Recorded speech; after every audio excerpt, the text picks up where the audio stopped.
Chai with Chitra.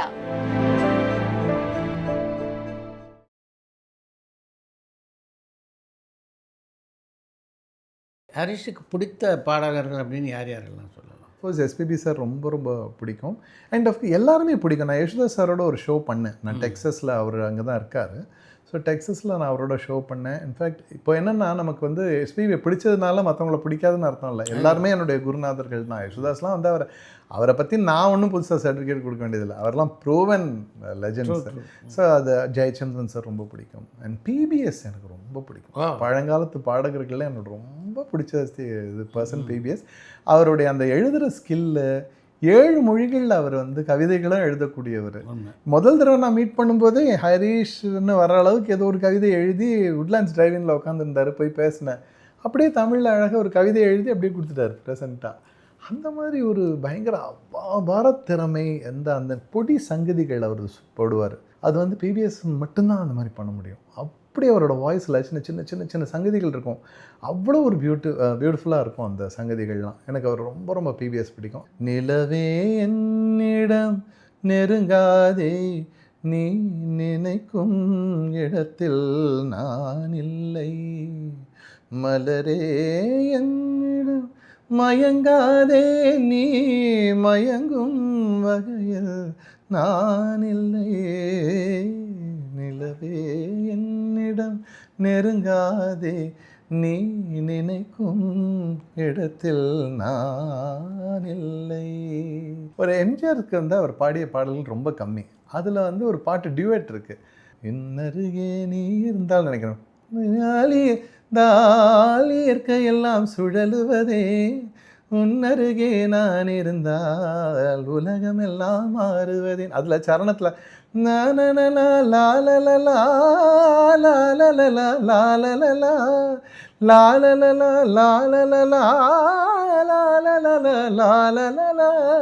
அது வரும். அந்த ஸ்பீடில் அந்த அழகான ஒரு சங்கதிகள், அந்த பியூட்டிஃபிகேஷன் அவ்வளோ இருக்கும் வருதில்ல. ஏராளமாக ரொம்ப பிடிக்கும் பிபிஎஸ்னால். இன்ஃபேக்ட் எங்கள் அம்மா வந்து பெரிய பிபிஎஸ் ஃபேன். அப்படி தான் எனக்கு பிபிஎஸ்ஸை பற்றி தெரிய வந்தது. அதுக்கப்புறமா கான்டெம்பரரிஸில் எனக்கு நிறைய பேரை ரொம்ப பிடிக்கும். இன்ஃபேக்ட் இப்போ பாடிட்டு இருக்கிறவங்கள கூட Pradeep Kumar, they very good. பிரதீப்லாம் ரொம்ப நல்ல அருமையான ஒரு பாடகர். ஸோ எல்லாரையுமே பிடிக்கும். ஸோ நம்மளோட என்றைக்குமே எதுவும் நின்றுடாது. It will continue. It will keep on going. People, men may come and men may go. Art will go on forever. So புதுசாக இன்ஃபேக்ட் நமக்கு அப்புறம் வர்றவங்க நம்மளோட அதிக திறமைகளை வளர்த்துக்கிட்டு வருவாங்க. ஸோ அவங்கள கீனாக அப்சர்வ் பண்ணணுன்றது என்னோட இது. So I follow Sid Sriram ஆகட்டும், பிரதீப் குமார் ஆகட்டும், இவங்க பாடல்கள் எல்லாம் நான் நிறைய கேட்பேன். நான் I don't shut my ears from listening to anybody. ரொம்பவே எல்லாரையுமே பிடிக்கும் எனக்கு. என்னோட கான்டெம்பரரிஸ்லேயே கார்த்திக், டிப்பு எல்லாம் ரொம்ப நல்ல சிங்கர்ஸ் தான். ஒரு பாடகராக இந்த மூச்சு பயிற்சி எவ்வளவு முக்கியம் அப்படின்னு நினைக்கிறீங்க? லங் கெப்பாசிட்டியை பற்றி பேசணுன்னா சார், ஒருத்தருக்கு இட்ஸ் வெரி இண்டிவிஜுவலைஸ் திங். நேச்சுரலாக கிடைக்கிறது. இப்போ சில பேருக்கு வந்து நல்ல லாங் பிரெத்ஸ், அதாவது எக்ஸேல், நான் சொல்கிறது வந்து எக்ஸேல், இந்த மூச்சு வெளியே விடும் வெளிமூச்சு வந்து ரொம்ப நீளமாக இருக்கிறவங்க வந்து பாட திறமை உள்ளவங்க நல்லா அது ரொம்ப ஹெல்ப்ஃபுல்லாக இருக்கும். பேச்சாளர்கள்லாம் இப்போ சிறந்த பேச்சாளர்கள்னு சொல்கிறோம் நம்ம. ஒரு கலைஞர் அவர்களாக இருக்கட்டும், ஒரு மோடி அவர்களாக இருக்கட்டும், ஒரு வைகோ அவர்களாக இருக்கட்டும், இந்த மாதிரிலாம் சொல்கிறோம் இல்லையா. பெரிய அவங்க பேச்சில் அப்படியே ஜனங்க கேப்சர் ஆகிடுவாங்கன்ட்டு அவங்களுக்கெல்லாமே நல்ல லாங் எக்ஸேல் இருக்குன்னு சொல்லுவாங்க ஜென்ரலாக. சிங்கிங்கை பொறுத்தவரைக்கும் லாங் எக்ஸலேஷன்ஸ் இருந்தால் ரொம்ப நேரம் சஸ்டெயினை நிறுத்தலாம். ஆனால் சில சிங்கர்ஸ் வந்து அது இல்லாமலும் மேனேஜ் பண்ணியிருக்காங்க. ஆவரேஜ் இதில் அவங்க அதுக்குள்ளே எப்படியோ அது கஸ்டமைஸ் பண்ணிக்கிறது தனக்குரிய அது இது. பட் எனக்கு வந்து லாங் எக்ஸேல்ஸ் நிற்கும். ஜானகி மாக்கெலாம் பார்த்திங்கன்னா ரொம்ப லெங்க்த்தியாக நிற்கும். அதே மாதிரி மூச்சு வந்து எங்கே எடுக்கிறாங்கங்கிறது வந்து தெரியவே தெரியாது. சுஷீலாமா பாடும்போது எங்கே மூச்சு எடுத்திருப்பாங்க இவங்க எங்கே அப்படின்னு நான் யோசிப்பேன். ஏன்னா அதில் தெரியவே தெரியாது. எஸ்பிபி சாரும் அப்படி தான். அப்படி ஒரு சின்ன இந்த ப்ரொஃபஷனல் ஸ்விம்மர்ஸ் மாதிரி அவங்க இப்படி பண்ணிகிட்டு இருக்கும்போது நிறுத்திட்டு மூச்சு எடுத்துகிட்டு கண்டினியூ பண்ண முடியாது. ஒரு 100 மீட்டர் ஸ்விம் பண்ணுறவங்க அந்த மூக்கை அப்படி தண்ணியை விட்டு வெளியே வரும்போதே எடுத்துடணும். அந்த மாதிரி தான் சிங்கர்ஸ் வந்து பாடணும். தசு புசுன்னு மூச்சு விட்டுருக்கு. அதுவும் இப்போ இருக்கிற சென்சிட்டிவ் மைக்ஸ்லலாம் கேட்கும். அஃப்கோர்ஸ் டெக்னாலஜி இருக்குது, அந்த மூச்சையும் வந்து மியூட் பண்ண முடியும். பட் அதை வந்து ரொம்பவே பயிற்சி. நான் வந்து யோகா பயிற்சி எடுத்துக்கிட்டேன். நான் இன்ஃபேக்ட் யோகா சொல்லி கொடுத்துட்டு இருந்தேன். ஓ ஐ வாஸ் டீச்சிங். நான் யோகா டீச்சராகவும் என்னை நானே குவாலிஃபை பண்ணிக்கிட்டேன். அருமை. ஸோ பிராணாயாமம் வந்து மூச்சு பயிற்சி பாட்டுக்கு மட்டும் இல்லை, வாழ்க்கைக்கே வந்து ரொம்ப நிறைய யூஸ் ஆகும். பொதுவாகவே எஜிடேட் ஆகிறோம், நம்ம வண்டி ஓட்டும்போது பயங்கர டிராஃபிக்லாம் மாட்டுறோம். எல்லா நேரமுமே அந்த நேரத்தில் கூட நம்ம மூச்சை கண்ட்ரோல் பண்ணி எமோஷன்ஸை கண்ட்ரோல் பண்ணிக்கிறதுக்கான ஒரு ஒரு ஒரு டூல் தான். சிங்கர்ஸுக்கு வந்து அது ஆல் த மோர் இம்பார்ட்டண்ட் அப்படின்னு நினைப்பேன் நான். மூச்சு வந்து கண்டிப்பாக மூச்சு பயிற்சி இருக்கணும். இப்போ ஃபிட்னஸும் இருக்கலாம், பட் பிரத்யேகமாக பிராணாயாமம் பண்ணுறதுங்கிறது ரொம்ப ரொம்ப ஒரு ஹெல்ப்ஃபுல்லாக இருக்கும். தெலுங்கில் நீங்கள் பாடினது எது பெஸ்ட்டு சாங் அப்படின்னு? நிறைய சாங்ஸ் பண்ணியிருக்கேன். மணி சர்மா சாருக்கு வந்து இது பிரபாஸ்க்கு நான் பாடிய பாடல் சைலண்ட் நூ நாபந்தம் அந்த பாட்டு. அப்புறம் ஹாரிஸ் அவர்களுக்கே அந்த கஜினி படத்துடைய தெலுங்கு வெர்ஷன் நான் பாடினேன். அது வந்து பட்டி தொட்டியெல்லாம் ஹிட். அது హృదయం ఎక్కడున్నది నీ చుట్టూనే తిరుగుతున్నది. அப்புறம் வாசுன்னு ஒரு படம், அது வந்து Harris sir music, original Telugu தான். அது வெங்கடேஷ் சாருக்கு நான் பாடின ஒரு பாட்டு. నమ్మవే అమ్మాయి రంచిపోనని ఇలాంటి హాయి మొదటిసారి సొంతమహి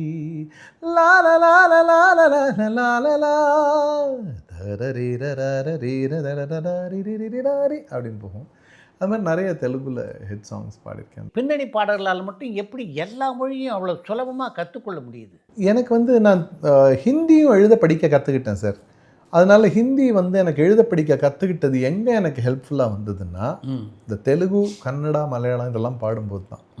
ஏன்னா ஒரு பாட்டு, ஏன்னா தமிழில் வந்து பார்த்திங்கன்னா க, கா, த, தா, ப, பா, ட, டா இந்த மாதிரியான வேறுபாடுகள் கிடையாது. அதனால் அது ரெண்டும் வந்து உண்டு. அது சமஸ்கிருதம் ஹிந்தியிலேருந்து வந்தது, தெலுங்குலேயும் உண்டு, கன்னடாலேயும் உண்டு, மலையாளத்துலேயும் உண்டு. ஸோ அதை பாடும்போது அதுக்குரிய ஹிந்தியை எழுதிப்பேன் நான். இப்போ மதுரம், தமிழில் வந்து மதுரம் அப்படின்ற வேர்டு இருக்குது. ஆனால் தெலுங்குலேயோ கன்னடாலேயோ அதை பாடணுன்னா மலையாளத்துலேயோ மதுரம், அந்த தா பெரிய தா பாடணும். ஸோ அந்த தா வந்து மா தமிழில் எழுதிக்குவேன், து வந்து ஹிந்தியில் எழுதிக்குவேன். ஒரே வேர்ட்லேயே இங்கிலீஷ், தமிழ், ஹிந்தி அதை எழுதுவேன். மூணுலேயே எழுதி வச்சுவேன். மதுரம்ங்கிற வேர்டில் பார்த்தா அது யாராவது லிரிக் பேப்பரை பார்த்தா இது என்னது இதுன்னு அப்படி எழுதி வச்சு பாடுறது எனக்கு ரொம்ப ரொம்ப இதுவாக இருக்கும். நிறைய ஜிங்கிள்ஸும் பாடியிருக்கேன் அதே மாதிரி வெவ்வேறு லாங்குவேஜில். ஹிந்தியில் வந்து ஸ்ட்ரெயிட் மூவிஸ் நிறைய பாடக்கூடிய வாய்ப்பு எதுவும் கிடைச்சதில்ல. பட் இருந்தாலும் நிறைய பக்தி பாடல்கள், ஜிங்கிள்ஸ் இதெல்லாம் பாடி அந்த இது ப்ரொனன்சியேஷன் அதை டெவலப் பண்ணிக்கிட்டேன். ஏன்னா எனக்கு லாங்குவேஜோட ஒரு ஃப்ளேர் உண்டு. இப்போது வந்து மலையாளமும் தமிழும் எவ்வளோ ரொம்ப க்ளோஸாக இருக்கோ அவ்வளோக்கு அவ்வளோ ரொம்ப வேறுபாடும் உள்ளது. மியூச்சுவலி இன்டெலிஜிபிள், அவ்வளோதான். இது பேசினா என்னன்னு புரியுமே தவிர மலையாளத்தோட ஃப்ளேவரே வேறு. இப்போ வந்து நீ அப்படின்னு சொல்கிறதுக்கு நீன்னு சொல்லுவாங்க, அந்த நாக்க நீ, அந்த மாதிரி வேறுபாடுகளை நான் கவனித்து வச்சுப்பேன். ஸோ அதை அப்ளை பண்ணுவேன். அடுத்த முதல்ல ஒன்றுமே தெரியாது, அப்படியே போய் ஏதோ பாடுறது, அப்புறம் சொல்லி கொடுப்பாங்க அந்த லிரிசிஸ்ட் உட்காந்து அப்படி இல்லை அப்படி இல்லை அப்படி இல்லைன்ட்டு. இப்போ தீபம் அப்படின்னா தமிழில் தீபமேன்னு பாடிடுவோம், தீபம் அப்படின்னு பாடணும் தெலுங்குலங்கிறத ஒரு தடவை அது மைண்டில் பதிய வச்சிருச்சுன்னா அடுத்த தடவை வந்து நான் அது பண்ணிவிடுவேன். அப்படி தான் டெவலப் பண்ணிக்கிறது மற்ற லாங்குவேஜில் பாடுறத. இன்ஃபேக்ட் இப்போ ஸ்ரேயா கோஷால் எடுத்துக்கிட்டிங்கன்னா இந்த காலத்தில் எல்லா மொழிகளையுமே அவங்க தன்னோட தாய்மொழி மாதிரி பாடுவாங்க. ஆமாம், ஐயோ அருமையான உச்சரிப்பு, அபார பாட்டும் சரி. அதாவது ஒரு சுஷிலாம்மா, ஜானகிம்மா எல்லாருடைய ஒரு பாசிட்டிவ்ஸும் ஒன்றா சேர்ந்த மாதிரி அவங்க பாடுறாங்க. ரொம்ப ரசிப்பேன் நான். நீங்கள் பாட ஆரம்பித்த காலகட்டத்தில் படத்தின் இயக்குனர், தயாரிப்பாளர் இவங்களோடலாம் பழகக்கூடிய வாய்ப்பு உங்களுக்கு அமைஞ்சுதா? இயக்குனர்கள் வந்து சில சமயங்களில் இயக்குனர்கள் அன்றைக்கி ஃப்ரீயாக இருந்தாங்கன்னா ரெக்கார்டிங் தியேட்டருக்கு வர்ற இயக்குனர்கள் இருப்பாங்க. சில பேர் வந்து இயக்குனர்கள் ரொம்ப பேர் வந்ததில்லை சார் எனக்கு தெரிஞ்சு. மியூசிக் டைரக்டரோடு தான் மெயினாக எங்கள் வி ரிப்போர்ட் டு ஹிம்னு சொல்கிற மாதிரி எங்களுடைய பாஸ், இமீடியட் பாஸ் ரிப்போர்ட் வந்து மியூசிக் டைரக்டர் தான். இமீடியட் பாஸ் அவர் தான். வெகு சில இயக்குனர்களை தான் நான் வந்து அதில் சந்திச்சிருக்கேன். ஆனால் வந்து அசிஸ்டன்ட் டைரக்டர்ஸ் வருவாங்க. அதில் சில அசிஸ்டன்ட் டைரக்டர்ஸ் ரொம்ப பெரிய அளவு இருக்காங்க. அவங்க வந்து இன்ஃபேக்ட் சர்க்கரை நிலவே பாட்டை வந்து ரெக்கார்ட் பண்ணது மிஷ்கின் அவர்கள். மிஷ்கின் அப்போ மொட்டை அடிச்சிருப்பார். அவர் மொட்டை அடித்து பெருசாக மீசை வச்சுருப்பார். அவர் தான் எனக்கு வந்து மணி சர்மா சாரும் இன்றைக்கி இல்லை, சவுண்ட் இன்ஜினியரும் மிஷ்கின் சார் தான் இருந்தாங்க. அவங்க தான் சர்க்கரை நிலவை ரெக்கார்ட் பண்ணாங்க. அப்புறம் தான் வின்சென்ட் செல்வா சார் டைரக்டர். அவர் வந்து அதுக்கப்புறம் தான் அதை சந்தித்தேன் அவரை நான். ஸோ அது மேலே நல்ல இசையில் நல்ல ஆர்வம். ஆமாம், பயங்கர ஆர்வம் உண்டு. அதனால அவர் தான் அது ரெக்கார்ட். அவர் ஒரு அந்த படத்தில் கூட நடிச்சிருப்பார். ஒரு சின்ன ஒரு ரோலில் வந்து மொட்டை மண்டையில் ஒரு டான்ஸில் வர மாதிரி இருப்பார். அதுக்கப்புறம் தான் பின்னால் தான் எனக்கே தெரிஞ்சது இவர் தான் மிஷ்கின்ன்ற ஒரு இயக்குனராக பெரிய ஒரு டைரக்டராக இருக்காருங்கிறது. அது வந்து ரொம்ப ஒரு interesting and very musically inclined அவர். ஆமாம், அவ்வளோ நல்ல நாலேஜபிளான பர்சன். அவரே மியூசிக் டைரக்ஷன்லாம் பண்ணுறாரு ரொம்ப. ஸோ அந்த மாதிரியான சில உண்டு. இயக்குனர்களை ரொம்ப ரொம்ப சந்திச்சதில்லை சார் நான். தெலுங்குல சில பேர் வருவாங்க. Mostly we report to music directors தான். இயக்குனர்களோட அப்புறமா அந்த பாட்டு வெற்றி அடைஞ்சதுக்கு அப்புறமா ஏதாவது விழாக்களில் சந்திச்சுக்கிறது. விக்ரம் அவர்கள் வந்து ஆகாயச்சூரியனை எல்லாம் பண்ணி அப்புறம் அவருடைய ஒரு ஸ்டார் நைட் ப்ரோக்ராம் ஒன்று பண்ணார் அவர் சிங்கப்பூரில் வித் நிறைய ஹீரோயின்ஸு. அதில் ஒரே ஒரு சிங்கர் தான் போனேன், நான் மட்டும்தான் போனேன். அப்படியா? அப்போ வந்து அவர் கூடிய சந்தித்து பேசக்கூடிய டைமில் ரொம்ப பாராட்டினார். அப்புறம் அவருடைய விக்ரமுடைய நான் வந்து யூஎஸ் ட்ராவல் பண்ணேன் ஒரு தடவை ஃபெட்னா ஷோவுக்காக. அப்போ வந்து அவர் பாடினார். நான் எங்கள் ஷோவில் அப்போ அவர் வந்து ஒரு செக்மெண்ட்டில் விரை பாடினார். ஏன்னா அவருக்கு நம்ம மியூசிக் பிடிக்கும், மியூசிக் நாலேஜ்னு. ஸோ அவர் வந்து இந்த பாட்டு எப்படி வரும்னு அவர் இந்த பாட்டெலாம் பண்ணார். பருவமே புதிய பாடல் பாடு, அந்த பாட்டை எனக்கு பாடி காமிச்சு இதில் ஏதாவது கரெக்ஷன் இருக்கா, கரெக்டாக பாடுறேன் அப்படின்லாம். ஸோ அந்த ஒரு இன்ட்ராக்ஷன் இருந்தது. ஸோ நான் வந்து சார் இந்த இடம் கொஞ்சம் இப்படி பாடினா பெட்டராக இருக்கும் அப்படி பண்ணேன். அப்படி கற்றுக்கிட்டார் அந்த பாட்டை. கற்றுக்கிட்டு அழகாக அது ஸ்டேஜில் பண்ணார். அப்படி உண்டு. எங்கேயாவது சந்திச்சுக்கும் போது விழாக்களில் பார்ட்டிஸில் அந்த மாதிரி தான் நம்ம வந்து அவங்க பண்ணணும். மற்றபடி அவங்களுக்கு அது ஒரு பிஸியான நேரத்தில் அவங்களுக்கு ஃபோன் பண்ணி ஒரு பாடகருக்கு சொல்லக்கூடிய அளவுக்கு இருக்காது. ஏன்னா நாங்கள் வந்த காலகட்டத்திலேயே சிங்கர்ஸ் ரொம்ப அதிகம். ஆமாம். இப்போ எஸ்பிபி சாரை அவங்கன்னா ஒரு 4-5 பேர் தான் இண்டஸ்ட்ரியே இருந்தது. ஸோ அந்த மாதிரி நாங்கள் வரும்போதே அது கொஞ்சம் ஓப்பன் அப் ஆகிடுச்சு. இப்போ இன்னும் அதிகம். அப்புறம் ஒரே பாட்டில் 5 பேர் பாடுறாங்க, அது கூட இருக்குது இப்போ. அந்த மாதிரிலாமும் இருக்குது. ஸோ அதனால் வந்து தட் இஸ் அந்த அளவுக்கு ஒரு பெரிய நடிகர் வந்து ஃபோன் பண்ணி நம்மளோட பேசுவாங்கன்றது எதிர்பார்க்க முடியாது. பட் ஞாபகம் வச்சுப்பாங்க. இப்போ ரவி மோகன்லாம் பார்த்திங்கன்னா அவர் வந்து நிறைய இடத்துல சந்திக்கும் போதெல்லாம் பாராட்டியிருக்காரு, ரொம்ப மனமாற பாராட்டியிருக்காரு. ஸ்ரீகாந்த் ரொம்ப பாராட்டுவார். அவருக்கு இன்ஃபேக்ட் நான் பாடினது 1-2 தான். ஆனால் அவர் வந்து எப்போ சந்திச்சாலும் ஏதாவது ஒரு பாட்டை பற்றி பேசுவார். பரத் அவரை மீட் பண்ணால் ரொம்ப பிடிக்கும் அவருக்கு. பரத்துக்கு என்னோடய வாய்ஸ் ரொம்ப பிடிக்கும். அவரை மீட் பண்ணி அந்த மாதிரி அங்கங்கே சந்திச்சிக்கக்கூடிய வாய்ப்புகள் இருக்கும்போது பாராட்டுதல் கிடைக்கும். டோனே உங்களுடைய வாய்ஸே ஒரு வித்தியாசமான வாய்ஸு. அது எப்போ உணர்ந்தீங்க நீங்கள்? என்னோடய வாய்ஸு வித்தியாசமாக இருக்கிறனால தான் ரெக்கக்னைஸ் ஆச்சுங்கிறது மட்டும் நான் உணர்ந்தேன். ஏன்னா நான் மனசில் எஸ்பிபி இமிட்டேட் பண்ணி பாடுவேன். I am very bad copy of எஸ்பிபின்னு புரிஞ்சுக்கிட்டேன்னா. ஏன்னா அவரை மாதிரியே நான் இமிட்டேட் பண்ணி அது சக்ஸஸ் ஆகிடுதுன்னு வச்சுக்கோங்களேன், ப்ராபப்ளி என்னால் வந்திருக்க முடியாது. ஸோ அவரோட ஸ்டைலையும் அவருடைய பாசிட்டிவ் பாயிண்ட்ஸை உள்வாங்கிட்டு என்னோட வாய்ஸில் அதை நான் பண்ணும்போது அது வேற ஒரு டோனில் கிடைக்குது. ஸோ என்னோட யூனிக்னஸ் வந்து தனி. அந்த யூனிக் வாய்ஸை வந்து மாற்றவே முடியல. நான் யாரை இமிட்டேட் பண்ணி பண்ணாலும் திவ்யாசாகர் சார் சொல்லுவார், நீ வந்து உன்னோட இது என்னென்னா அதில் அட்வான்டேஜும் இருக்குது டிஸ்அட்வான்டேஜும் இருக்குது. நீ பாடும்போது உன் வாய்ஸ் வந்து தனியாக தெரியுது, ஹீரோவோட பிளெண்டடாக சில நேரத்தில் தெரிய மாட்டேங்குது, உன் வாய்ஸ் தனியாக டாமினேட் பண்ணுற மாதிரி தெரியுது அப்படின்னு சொல்லுவார். I don't know in what context, சும்மா கேஷுவலாக சொன்னார். ஸோ அதனால் அந்த யூனிக்னஸ் இருக்கனால தான் அந்த காம்படிஷனில் ஓரளவுக்கு ஜெயிக்க முடிஞ்சதுன்னு நான் நினைக்கிறேன். கஷ்டப்பட்ட பாட்டு இருக்கா? நிறைய பாடல் இருக்குது சார். சில சமயம் வந்து நம்ம வந்து சாதாரணமாக டியூன் வந்து பார்த்திங்கன்னா சிம்பிளாகவே இருக்கும். ஆனால் அந்த டியூனை வந்து இசையமைப்பாளர்களுடைய அவங்க மனசுக்குள்ளே அதை எப்படி ஒரு இயக்குனர்ன்றவர் வந்து அந்த சீன்ஸை மைண்டுக்குள்ளே ஓட்டி பார்த்துருவார் இப்படி இருக்குன்றது, அது வர வரைக்கும் விட மாட்டாங்கன்னு சொல்லுவாங்களா. அந்த மாதிரி music directors will run the song in their mind. அவங்க என்ன மாதிரி அதை ஒரு எமோஷனில் அதை அவங்க வந்து வச்சுருக்காங்களோ அது சரியாக வந்து நமக்கு கம்யூனிகேட் பண்ணுவாங்க. அந்த கனெக்ஷன் தவறிக்கிட்டே வரும். அது ஒரு பாயிண்டில் சிங்க் ஆகும் இல்லையா, அது வந்த பிறகு அவங்க அந்த ஸ்வீட் ஸ்பாட்டில் கனெக்ட் ஆகும்போது தேல் அப்ரூவ் இட். ஸோ அந்த மாதிரியான கஷ்டங்கள் நிறையவே இருக்கும். இன்ஃபேக்ட் ஒவ்வொரு பாடல்களையுமே ஒரு பாட்டிலையுமே இருக்கும் அதுன்னு நான் சொல்லுவேன். அழகிய தீயை நான் 2வது முறை போய் ரெக்கார்ட் பண்ணேன்னு சொன்னேன் இல்லையா, அதில் அந்த கஷ்டத்தை நான் ஃபீல் பண்ணேன்.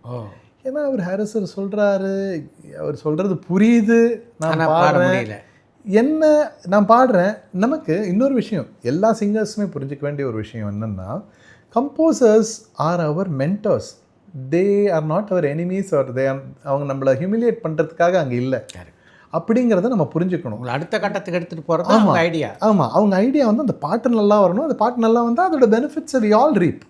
ஸோ என்னென்னா நமக்கு ஆரம்ப காலத்தில் இல்லை நம்ம மியூசிக் டைரக்டர்ஸ் வந்து இல்லை இது சரியில்லை இப்படி பாடுங்கன்னு நமக்கு மைண்டில் கரெக்டாக தானே பாடுறோம், இவங்க சொன்னதே தானே பாடுறாங்க, ஏன் இவங்க வந்து இப்படி சாட்டிஸ்ஃபை ஆகாமல் மறுபடியும் இதை கேட்குறாங்கன்னு.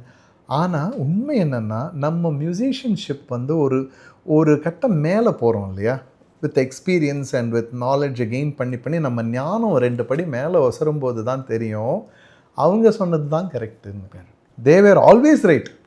அதை புரிஞ்சுக்கிற அளவுக்கு நம்ம இல்லை, கொஞ்சம் லோவாக இருந்திருக்கோம். இப்போ அந்த லெவலுக்கு நம்ம ஒசரும்போது அவங்க சொன்னது தான் சரி எப்போவுமேங்கிறது புரியும். அப்போ வந்து அவங்க மேலே மரியாதை ஜாஸ்தி தான் ஆகும் நமக்கு. அந்த நேரத்தில் நம்ம ஃப்ரஸ்ட்ரேட் ஆகிடுவோம், சொன்னதையே பாடுறோம் இப்படி போட்டு மறுபடியும் டேக் வாங்குறாங்களே அப்படின்னு இருக்கோம். பட் அதோடைய பெனிஃபிட்ஸ் வந்து நம்மளுடைய ஞானத்தில் அது காட்டும் பிற்காலத்தில். உங்களால் மறக்க முடியாத ரசிகர் யார்? நிறைய பெரிய ஆளுங்கள்லாம் நம்மக்கிட்ட வந்து பேசுவாங்க. அது வந்து நம்ம நினைப்போம் இது வந்து ஒரு இன்சிடெண்ட்டு. லண்டனோ எங்கேயோ போயிட்டு வந்துட்ருக்கோம், நான் கங்கைமரன் சார், பாரதி ராஜா சார், சிங்கர்ஸில் கார்த்திக் எல்லாம் ஒரு 5-6 பேர் எல்லாம் பிஸ்னஸ் கிளாஸில் உட்காந்துட்டு இருக்கும்போது நாங்கள் எல்லாம் சீட்டில் போர் அடிச்சதுன்னு சொல்லிட்டு எந்திரிச்சு நின்று குழு மாதிரி நின்று பேசிகிட்டு இருந்தோம். அப்போ பாரதி ராஜா சார் ஒன்று சொன்னார், இதை பாரு நம்மளாம் வந்து ஆர்ட்டில் கனெக்டடு, இங்கே பின்னாடி எக்கானமியில் கூட இருப்பாங்க, நம்மளை விட பெரிய ஆள் இருப்பான், நம்மளோட பயங்கரமான அறிவாளியாக இருப்பான், பெரிய பணம் கூட நம்மளை விட வச்சுருப்பான் எல்லாம். ஆனால் நமக்கு இந்த லைஃப் கொடுத்துருக்குல்ல இந்த ஆர்ட்டு, இதுதான் நம்ம ஸ்பெஷாலிட்டி, இதை வந்து நம்ம வந்து கடைசி வரைக்கும் வந்து நம்ம காக்கணும் அப்படின்னு சொன்னார். அது வந்து ரொம்ப ரொம்ப ஜாலியாக அந்த டைமில் எனக்கு வந்து, அதாவது ஒரு லெஜெண்ட்ஸ் அவரெல்லாம் நான் வந்து சின்ன வயசுலலாம் பார்த்து அப்படி நேரில் சந்திக்கவே முடியுமா, இவங்களெல்லாம் நேரில் பார்க்க முடியுமான்றதை வந்து அவங்களோட பக்கத்தில் உட்காந்து அதே பிஸ்னஸ் கிளாஸில் ட்ராவல் பண்ணக்கூடிய ஒரு வாய்ப்பை வந்து கலை தான் வழங்கியிருக்கு. ஸோ அதுவே வந்து ஒரு ஒரு பெரிய விஷயம். அன்றைக்கி ஒருத்தர் வந்து எங்கிட்ட பேசுகிறாரு, அவர் பார்த்திங்கன்னா சாதாரணமாக எங்கூட செல்ஃபி எடுத்துக்கலாமான்னு கேட்டு பண்ணார். அவர் ஒரு high commissioner of a country. So அந்த மாதிரி பெரிய பெரிய ஜெம்ஸ் எல்லாம் நமக்கு கிடைச்சதுக்கு காரணம் இந்த கலை தான். மறக்க முடியாத ரசிகர்கள் நிறைய பேர் இருக்காங்க. ரொம்ப என்னுடைய பாட்டுங்களெல்லாம் ஞாபகம் வச்சுருக்கிறவங்களும் இருக்காங்க. அந்த டைமில் எனக்கே ஞாபகம் இருக்காது, அந்த பாட்டுங்களெல்லாம் வந்து கலெக்ட் பண்ணி வச்சுருப்பாங்க. உங்களுடைய காதல் பாட்டு பல இளைஞர்களுக்கு காதலிகளை பெற்றுக் கொடுத்துருக்கு, ஹரிஷுக்கு பெற்றுக் கொடுத்துருக்கா? காதல் தோல்விகள் இதெல்லாமே வந்து எல்லாரோட லைஃப்லையும் இருக்கிற மாதிரி கலைஞர்களோட லைஃப்லேயும் இருக்கும். ஸோ காதல் தோல்விகள் எல்லாமே அது உண்டு தான். Just like everybody else has, I also had my share of ups and downs in life. அது everything all in the game மாதிரி. ஸோ நிறைய பேர் ஆனால் தன்னுடைய கல்யாண வாழ்க்கை அமைஞ்சதே என்னோடய பாட்டுனாலன்னு சொல்லியிருக்காங்க. நிறைய பேர் சந்திச்சதே உங்கள் ப்ரோக்ராமில் வந்து அன்றைக்கி ஒரு பையன் வந்து சொல்கிறான், சார் எங்கள் அம்மா அப்பா வந்து உங்கள் ப்ரோக்ராமில் தான் வந்து மீட் பண்ணாங்க, அப்போ தான் அவங்க ஃபஸ்ட் டைம் மீட் பண்ணிக்கிட்டாங்க 2 பேரும். அன்றைக்கி வந்து மலேசியா போயிருந்தேன் ரீசெண்டாக. மலேசியாவில் ஜோஹர் பஹ்ரூவில் 2 ஷோ நடந்தது. சாட்டர்டே ஒரு ஷோ, சண்டே ஒரு ஷோ, என்னோடய லைவ் இன் கான்சர்ட், என்னோடய எக்ஸ்க்ளூசிவ் ஷோ முடிஞ்சிட்டு அதுக்கப்புறம் அடுத்த வாரம் வந்து கோலாலம்பூரில் ஹாரிஸ் சாரோட ஷோ. அந்த இன்பிட்வீன் டைமில் ஐ ஃபெல் சிக். ஒரு டாக்டர்கிட்ட போனேன் ரேண்டமாக, புக்கித் பின்தாங்கில் ஒரு டாக்டர் கோலாலம்பூரில் போகிறேன். அந்த டாக்டர் என்னை பார்த்துட்டு ஒரே ஆச்சரியம் அவருக்கு. அவர் வாங்க எப்படி என் கிளினிக்கு நீங்கள் திடீர்னு வந்தீங்க அப்படின்னாரு. சார் உடம்பு சரியில்லை சார். இல்லைன்னா நான் ஏன் வர போகிறீங்க அப்படின்னோடனே அப்புறம் ஈவினிங் மறுபடியும் வாங்கன்னு சொன்னார். ஈவினிங் ஒரு தடவை செக் பண்ணலாம் அப்படின்னாரு. ஈவினிங் வந்து ஒரு ஒய்ஃபும் இருந்தாங்க, அவங்களும் டாக்டர். இவங்க 2 பேருமே நான் தான் ஃபேவரட் சிங்கரான். அவங்க 2 பேரும் மணிப்பாலில் படித்தாங்களாம். அப்படி தாங்க உங்கள் சாங்ஸை வந்து நான் ரெக்கார்ட் பண்ணி அவளுக்கு ப்ரெசென்ட்டாக கொடுத்தேன் அவள் பர்த்டேக்கு. அப்படி தான் we got connected, we fell in லவ்னு. ஸோ அந்த மாதிரிலாம் நிறைய பேர் அவங்க அனுபவங்களை சொல்லும்போது நமக்கே தெரியாது. பாரதிராஜ சார் சொன்ன மாதிரி தான், எப்படி நம்ம அவங்க லைஃப்பில் நம்ம இம்பேக்டை கனெக்ட் ஆகிறதே தெரியாது. அவங்கெல்லாம் அவ்வளோ பெரிய, இன்ஃபேக்ட் எஜுகேஷன்லாம் நம்மளோட ரொம்ப ஹையாக இருப்பாங்க. ஆனால் அந்த கலைங்கிறது வந்து எல்லாரையுமே நம்மக்கிட்ட இருக்கக்கூடிய ஒரு கனெக்டிங் பாயிண்ட்டு. ஸோ அவங்கெல்லாம் நம்ம ரசிகர்களாக இருக்கிறது பெரிய ஒரு சந்தோஷம், பெருமையும். உங்களை காயப்படுத்திய தருணங்கள் இருக்கா? நிறையா இருக்கும் சார் சினிமாவில். தவமாய் தவம் இருந்த படத்தில் சேரன் சாருக்கும் ஆட்டோகிராஃபில் அவருக்கு நான் பாடின பாட்டு மிகப்பெரிய ஹிட்டு, மனசுக்குள்ளே தாகம் வந்துச்சா. அதுக்கப்புறம் வந்து இந்த தவமாய் தவம் இருந்தில் ஒரு பாட்டை நான் பாடினேன். அதே மாதிரி மயக்கம் என்ன படத்தில் செல்வராகவன் வந்து என்னோட ஒரு வாய்ஸ் ஜிவி பிரகாஷ் மியூசிக்கில் ரெக்கார்ட் ஆச்சு என்னோடது. இசையமைப்பாளர்களில் தேவா ஒரு இன்ட்ரெஸ்டிங்கான பர்சன். அந்த டைமில் நான் என்னோட ஸ்ட்ரகிளிங் ஃபேஸில் வந்து அவர்கிட்ட வந்து நான் போய் சான்ஸ் கேட்டுக்கிட்டே இருப்பேன். இவனுக்கு வேறு வேலை போப்பேன்.